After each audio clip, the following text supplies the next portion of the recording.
All right, here we go. We're live again, or recording again. Welcome to Scinary Information Nexus, your podcast of sin. I wonder if both introductions are going to get included in this thing. What do you mean? If you pay more. Like we just did no, what does pay got to do with it? You unlock extra perks. Yeah. So no, we just did the whole setup thing and then I stopped it. So I'm wondering when we do funnel this, if both introductions it'll be fine. No, nobody's listening anyway. You can cut it. No. You'll just cut it. I think over our 2 episodes of our new season over the last 3 weeks, since we just released the first one, our 1 year later episode, I want to say we've had a total of 28 downloads between both episodes. That's fantastic, actually. Which half of them were us checking that the episode sounded right. Right. Views are views, however you get them. So, but this week we have Mario joining us, which I've been wanting to get Mario in that chair. Yeah, my co-host is back. For quite some time, since we started again anyway. But anyway, as always, cheers, gentlemen, to another week Cheers. of cyber defending and shenanigans. For those of you keeping up, we finally opened up the acai because we found a bottle opener somewhere hidden inside this sock. Yeah, so I find it funny. Mm-hmm. Is this Japanese beer? Yes. It says product of Italy. The bottle. The bottle is a product of Italy? No, I don't know. I'm just saying that to ruin your point. You're just making stuff up now. What's Richard's first law? In the absence of data, people make shit up. Oh, there you go. What do you think? That's all right. Tastes like a Miller Lite. Huh. Doesn't really like.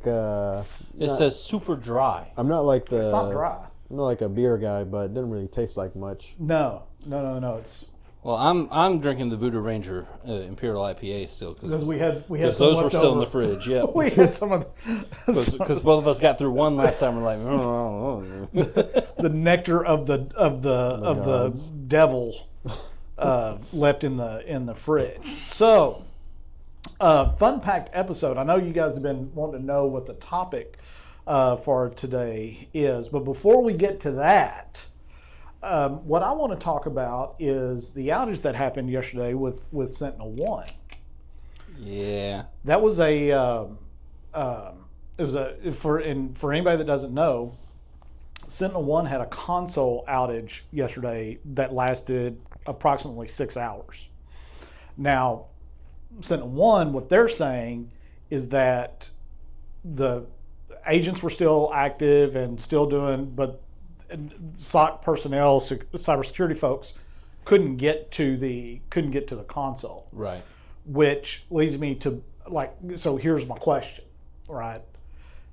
The agents may be doing what they should be doing, and I've never worked with a Sentinel-1 EDR, Right.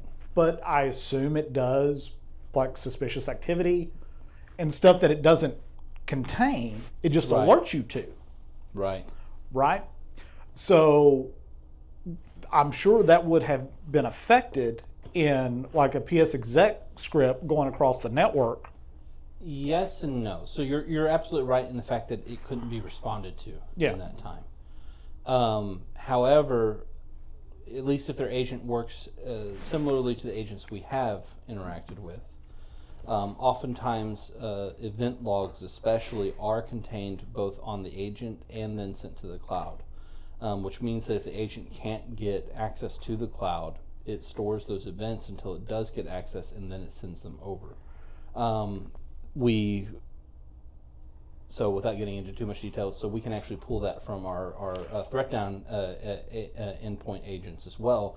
We can actually pull diagnostic logs from those that contain the Malwarebytes event. Not if the console's down, you can't. Well, no, not if the console's down. But once the console comes back up, I would be able to do that and review the last 6 hours and still be able to see. So they are correct in the fact that it's still doing what it's supposed to. You're correct in the fact that you don't have visibility over that time, but you can do retroactive triaging once it does come back up. So it's a hole for sure, but it's not so bad as if the data was just lost for 6 hours. But I do think that's kind of the stressor point there. You know, you said retroactive. Mm-hmm. How long does it take for an attack to perpetrate? Yeah, not long. We've seen not long, right? Yeah. I mean, when they start sending commands and exfiltrating data, Yep. all that, Yeah, that's 6 stuff hours that, of exfiltration. Yeah, that is doesn't- a pretty good amount. yeah, it doesn't take long at all on that. Now, hopefully, nobody was pwned during that time, right? Right. We don't want to do that. I'm not knocking Sentinel-1 for having an outage because it does happen. What I will knock Sentinel-1 for is their marketing they did against CrowdStrike last summer when CrowdStrike had their thing. And it's something I always tell you guys, karma is something that will come back and bite you in the butt. Yeah. On that. That's why we, even when the CrowdStrike thing went down, look, shit happens, man. Sometimes you don't know. CrowdStrike took appropriate steps to recover from that, and I get it. And there's a lot of dunking on CrowdStrike at the time. And I'm sure there was lessons learned. That one incident, probably there was lessons learned not only for CrowdStrike, but all the other EDR vendors that are out there. But the more importantly, to the point about that outage, what other tools does an organization have in place, Right.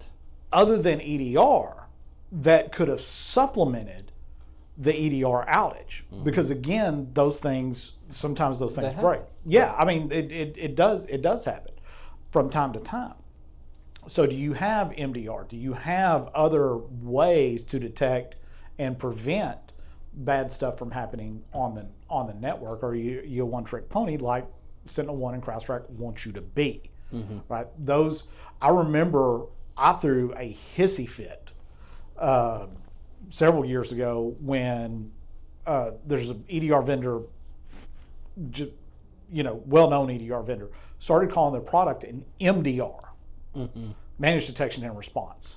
I was like, that's not, you've got EDR. Well, we manage it. Well, you're kind of Parsing. yeah, you're kind of twisting the meaning behind that. And so I don't think, for anybody that listens to this, you should never put all your cybersecurity eggs in one basket. You should always have what we call defense in depth, right? You should always have multiple layers of visibility.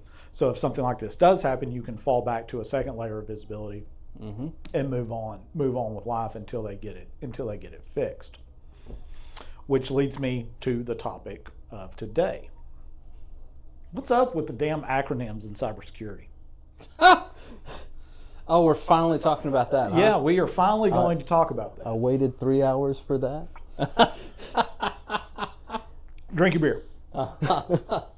Well, I mean, if you want to get into the psychological reason, it's because of our industry's, how would you put it, inferiority complex with the military. I was going to call it jargon. Yeah, and our want to be, because we're defense, because we're cyber warriors, we're just as robust as any other law enforcement, first responder There agency. is nothing that sets me on fire more than seeing a cybersecurity company with Delta Force guys on the cover of their brochure. Yes. With the lasers on their M16s or whatever. It's like, you're not that guy. They want to be, though. Yeah, it's like, stop it. That's not, but you're right. A lot of that is the whole militarization of cybersecurity, making it, I guess the industry as a whole decided we need to make this as scary as hell so people will some of it's buy sales it. points. Some of it is the history of the industry itself. There is a large intersection, especially at the advent of cybersecurity with the military. A lot of military personnel who dealt with cybersecurity then went into the private sector. So there is some legitimate reasons as to why that transferred over. But I think most people who just get into cybersecurity who don't have a military background, there's this kind of pining for that one of that prestige or that feeling of grandeur. I also think that there is a marketing aspect to it. I think for the common man, as it were, for the common person, we see it in marketing all the time. Why would I call something like artificial intelligence? That's such a long word, taking my time. Just shorten it by calling it AI, right? We all know what AI is, and that's kind of also a crux of the issue, the confusion that comes from acronyms, right? Who can tell me what AI is, right? Everyone has their own definition of it, And instead of fighting it with maybe another acronym, maybe fighting it with an extension of that word, just use it. I had a conversation this morning. I mentioned POC. In our world, that's proof of concept, right? In a like a administrative assistant type role, that's point of contact. Right. Right? Yeah. So they do have double meanings. And what I find it fascinating is it's gotten so prolific, you can have an entire conversation using nothing but acronyms. Yes, you could. If you didn't know this, in a more social sense, POC means person of color. Oh, does it? Yes, it does. Yeah. So it really depends on what context you're talking about it, and that's the other thing is, so whenever I was first learning cybersecurity, I personally hate acronyms as well. Whenever I was first learning cybersecurity, one of the things I did in order to help myself retain the information was I stopped using acronyms. Whenever I was reading, I always, if I was reading it to myself or if I was reading it in my head, I always made sure to completely say whatever the acronym stood for. And that oftentimes helped me get to the concepts better because the acronym kind of obfuscates that just a little bit. Like you're not dealing with the concept directly whenever you're using it. And so it helped me use those concepts and actually fit them together. But I've tried since then, because we use acronyms here, and it's part of the industry and part of how you function. My wife hates the acronyms. Yeah. She hates it whenever I come home and I talk to her about work and I start using acronyms. She goes, I don't know what any of that means. You're just saying acronyms, so I don't know. And I'm like, no, I'm not. It's the way that we speak, and it's not my fault. Well, to be fair, speaking on that, even if I broke the acronym out, she wouldn't understand any of it. So, but that's what I started doing is I started breaking the acronym out. But the thing is doing that in a conversation, all of a sudden the thing that would have taken me 5 minutes to explain takes me 20. And it's because I have to go through every single bit of the acronyms, and whenever you lengthen that out, it takes forever. I have gotten to where if I'm talking to someone that is not versed in the dark arts, and I'm talking about an incident or something, I replace an acronym with the word magic because it works. It really does. Yeah, It does. So you could actually have a conversation between two cybersecurity professionals and generally IT professionals using nothing but acronyms and have a meaningful dialogue. Yes. Right? Yes, you can. I popped this into ChatGPT to see what kind of conversation we could have. Uh-huh. And it was really, really interesting. So the first conversation is between two SOC analysts. SOC analyst 1, EDR question mark? LOL, I prefer NDR with UEBA plus SOAR, right? So SOAR. SOC 2, SMH, IOC from APT with TTP and meter.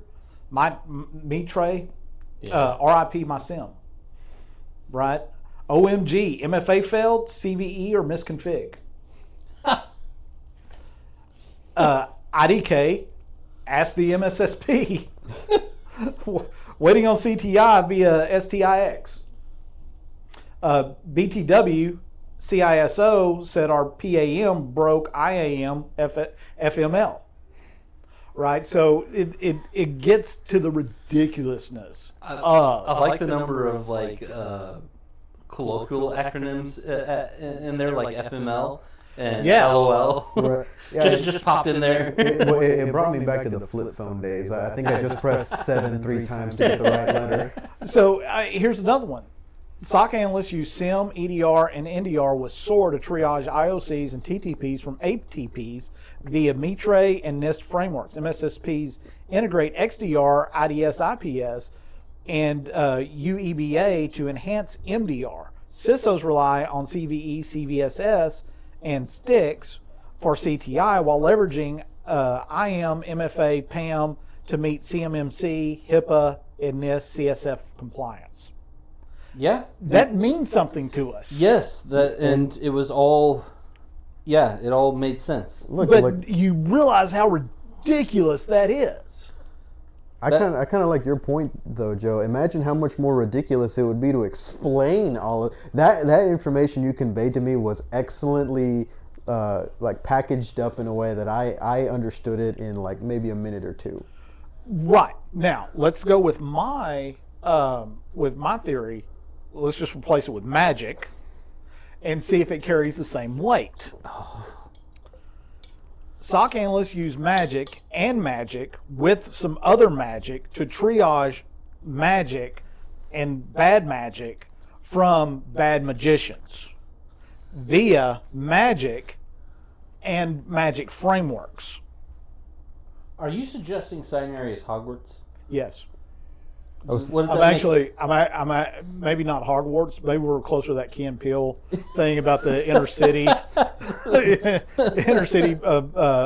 wizard school. 20% of the girls in this school are pregnant with demon babies. But yeah, it's ridiculous that. I have a theory that one of the reasons why this started to be a thing is to really elevate the profession up, so that we've got our own language. It's a barrier to entry, Right. Yeah. those there's types a of things. level of gatekeeping. There's a level of marketing to it. It's just like, honestly, everyone keeps on using like LLMs now instead of AI, and it's because everyone knows, well, AI is like, it's too broad. But if I use LLM, I sound really like I know what I'm talking about because I've used a specific type of AI, and so. Well, AI is cooler. Artificial intelligence is cooler than learning language model. Yeah. But large learning, is that it? Language, LLMs, whatever. Yeah. Large learning models, language models, Yes. whatever it is. That's closer to the truth than AI, Right. Right, for sure. right?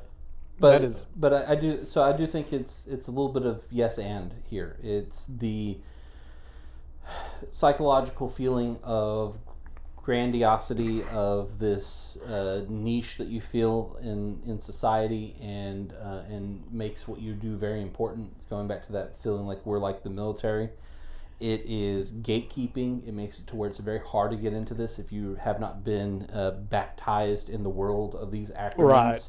You can't be part of the conversation. Been knighted in the dark arts. Right. You can't be part of the conversation because you don't understand what anyone's talking about because everyone's using acronyms. Now, And there's a level of marketing to it. It makes it simple to digest. They can use some pop buzzwords here that have leaked out into the colloquial terms like LLM, right? And to where everyone kind of gets a feeling of, oh, if he's using that acronym, he knows what he's talking about. And so all of a sudden it becomes a marketing thing as well. but is that a good thing? Is our industry the only industry that works in? No, I would say the medical industry actually does that a little bit to degree as well, and some of the industrial industries. Could you imagine going to a restaurant and opening the menu and just having acronyms?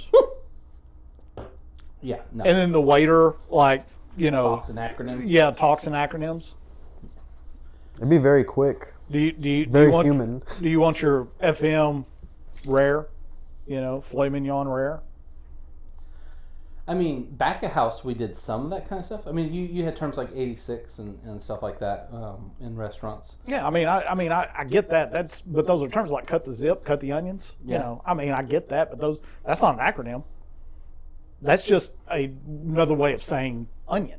Yeah. Well, I do think there's a humanistic aspect to maybe not choosing to do so, because otherwise, you're at this point you're kind of grasping at like bits. A computer can communicate using just zeros and ones, right? Yeah. It can convey certain things as it needs, but there's a humanistic aspect, which is why AI fails, right? Yeah. Yeah. Well, so if we're going to continue down this path of acronyms, right?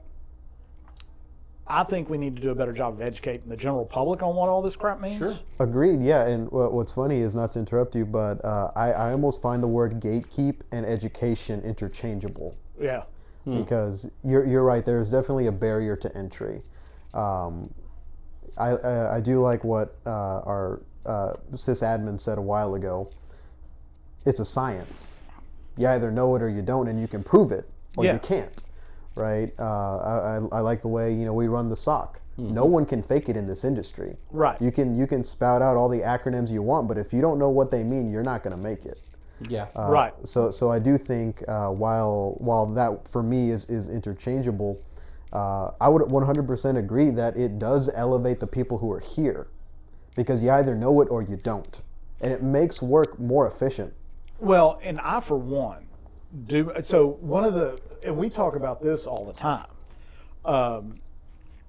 How do we communicate as security professionals to clients that don't have our depth of understanding, right?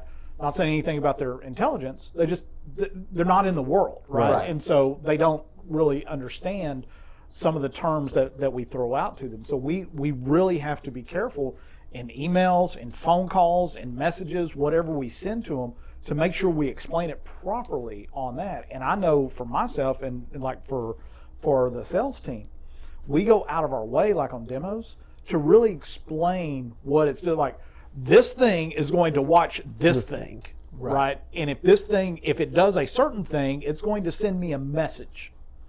And once the analysts get this message, they're going to take action, whatever that action may be, right? I'm not going to say it's going to populate a Slack channel, and I'm not ever going to explain the process like that, right? Because that's meaningless to people that are actually trying to be safe. Right. Well, and so I think your original question begs the inverse of that question, which is, is there a better way than acronyms? Is there a better way of explaining what we're doing, or why we're doing it, or what it's supposed to do, using something other than acronyms? I mean, education, like you said, is part of it, but does that lead us just back to acronyms again? Or, we just got to educate the world until acronyms can be used appropriately? Or is there a better way of relaying that information? Well, one of the big problems I have with these acronyms, and I'm glad you brought that up, is there a better way to do it? Because the y'all tell me the difference, all right? Because this is another problem this industry has between MDR, SIM, XDR, SOAR. So let me try to take a crack at this. First of all, I think MDR, Managed Detection Response, that's going to be your typical network monitoring with a managed service provider. Then what the hell is NDR? Well, that's just network detection response, but you're managing it. MDR is you add in the managed piece. XDR, I think, is MDR basically plus some other metrics. Whether it be more metrics on like network monitoring itself, like not for alerting, but for like bandwidth utilization, uptime, that kind of stuff, or adding in EDR information. I think once you get beyond having just two ingest points, you get into SIEM, which allows you to look at multiple types of events, multiple types of platforms, all in a single pane of glass. And then your SOAR does further automation in order to govern that entire ecosystem, so that not only are you viewing it, but whenever you view it, you can have it take certain actions, or you can have it automate certain actions based off of what it's seeing. So here's my thesis. I think a lot of this crap is made up. I think people come up with one different thing in a SIM solution, and all of a sudden it's a SOAR. Oh, we got to come up with a newfangled name for this, right? It's not just a SIM anymore, because it now sends an email. I will say, I think out of those four that you gave, the most egregious one is the XDR. I think it's easy to see where you go from an MDR to a SIEM to a SOAR. Those have, I think, fairly, at least decently delineated markers between them. Yeah. XDR, I think, was a marketing ploy. It's pure and simple. So I think there are certainly times where the industry does that. And it's the same thing as like whenever we're talking with clients. It's purposely clouding. Yes. Yeah. It's muddying the waters, so you're not really sure which one you should get. Is SOAR better than SIM? Is XDR better than SIM?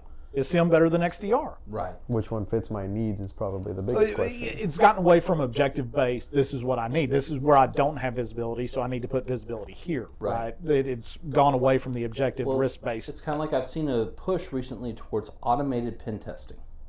Yeah, I don't know. And whenever you look at what they're determining for automated pen testing, what it sounds like is a slightly trumped up vulnerability scan. It's a vulnerability scanner that does some probing on some exploits. Which, by the way, for anyone out there, Nessus already does that. Well, like, it already does some probes on some of the exploits and sees if it gets a return value. Yeah. And so it's like, yes, can we automate that a little further? Sure. Is that an automated pen test? No, it's not. It's a trumped up version of a vulnerability scan. Is it maybe better than other vulnerability scanners out there? Sure. Maybe they could advertise it like that. But that's not going to sell as much as being like, oh, we do something the industry's never seen before. We're going to automate our pen test. Right. By the way, what's your shipping address? Because I need to ship you a laptop with Kali installed on it. Can you open up SSH for me to log into it? Right. Can you NAT that for me, please? Thank you for that completely imaginary scenario. Yeah, exactly. But yeah, so I think there's a lot of that. That goes on in the muddying the waters to push product. I think that, and we live in the system that we live in, and that is the way that it is. At Scinary, we have what 10 years ago was called an MDR, right? That was basically a newfangled term that we kind of latched onto. But since we, over the years, since we've modified it, we're able to bring in more stuff. Like Centurion can bring in cloud logs now. We can bring in server logs. We're watching network traffic, north, south, east, west. We're watching all that stuff. But then it's still a managed detection response appliance. Like, I don't believe that we've actually changed its function. Right. At all. We've changed what it's looking at and how it operates and all of that stuff. But we've not change, like managed detection response, we've not taken the literal definition out of that, right? Now, if you're just taking that at the word value. Yeah. But when I was, speaking with our CTO Donald on this, he was just throwing out letters like maybe we can call it a ZDR. What was it? Yeah. ODR. It's like I don't know. So you can just make stuff up now out of whole cloth, and it's the newest, greatest thing, and go out there and sell it. And believe it or not, I mean people will buy it for sure. What about an MSIM? And a managed SIM. Yeah, I'm all right with that. It does go back to most of the stuff that in this world nowadays is governed by advertisement. Oh yeah. Because that the whole point of that is to be new. No one wants what's old. MDR works, but it's old. It's old technology. Yeah. NMDR is new. That just came out in 2025. Right. And it has MDR in it with a couple extra letters. It's got to be better. Right? And so I'm going to go with that. Throw me some VC cache. Right. I'll name it whatever you want me to name it. Well, and that's why, so one of the most egregious things I think that our industry does a lot of is anytime there's something new like that and it becomes a buzzword, everyone latches onto it. Even whenever, I think AI was probably the worst, and still is. There are so many people claiming that they have AI in their product. Whenever it's nested if statements. I remember 4 years ago when we looked at a product and it was the latest and greatest in AI. It's using all these great AI models, and it was a Kibana front end, an Elasticsearch back end with a bunch of nested if statements. Yeah, and they were that's calling what them it was. AI models, and it was AI models. Yeah. Like, oh come on, man. Right. That's just insane. But yeah, that's just where the industry is right now and where it's going. And unfortunately, we're not big enough to change that. But I do like the idea of calling it BDR. I don't know what the B would stand for. I'm sure we'll find something to fill the hole. CDR, DDR. Yeah. Well, that's just Dance Dance Revolution. No, well, DDR is like RAM too, right? The circle begins anew. How about SDR, security detection and response? Oh, Scinary detection and response. Well, then that's just branded. Oh, that's all right. It's a standard. We'll make it a standard. That's all right. I think we'll think of something as we go forward on that. That's all I got for today, fellas. Pretty short podcast. You stopped at acronyms? What else you want to talk about? Nah, I guess that's good. I think that's good. I'm getting near the end of the beer, so. Man, you drank that quick. Yeah, you did. I took 2 sips of mine. Well, no, we can't compare to you. You'll take 2 sips of something and it'll be there tomorrow. I'm letting it ferment. You do, man. If you drink beer like you eat donuts. You guys clearly don't understand how to unpack the flavor appropriately. For those that don't have visual representation of the people sitting in this room, I will let the audience know that both Richard and I are about twice of Mario in size, so I think he's probably doing just fine. Also for the people who are listening, the hiatus makes more sense now, doesn't it? I come back one day and I get insulted with how I drink my beer. You will drink this beer on this podcast, and you will speak, and you will like it. Anyone want to talk about Elon? I think we need to leave it there. Uh-huh. All right. Thank you, everyone. All right. Where's the off button?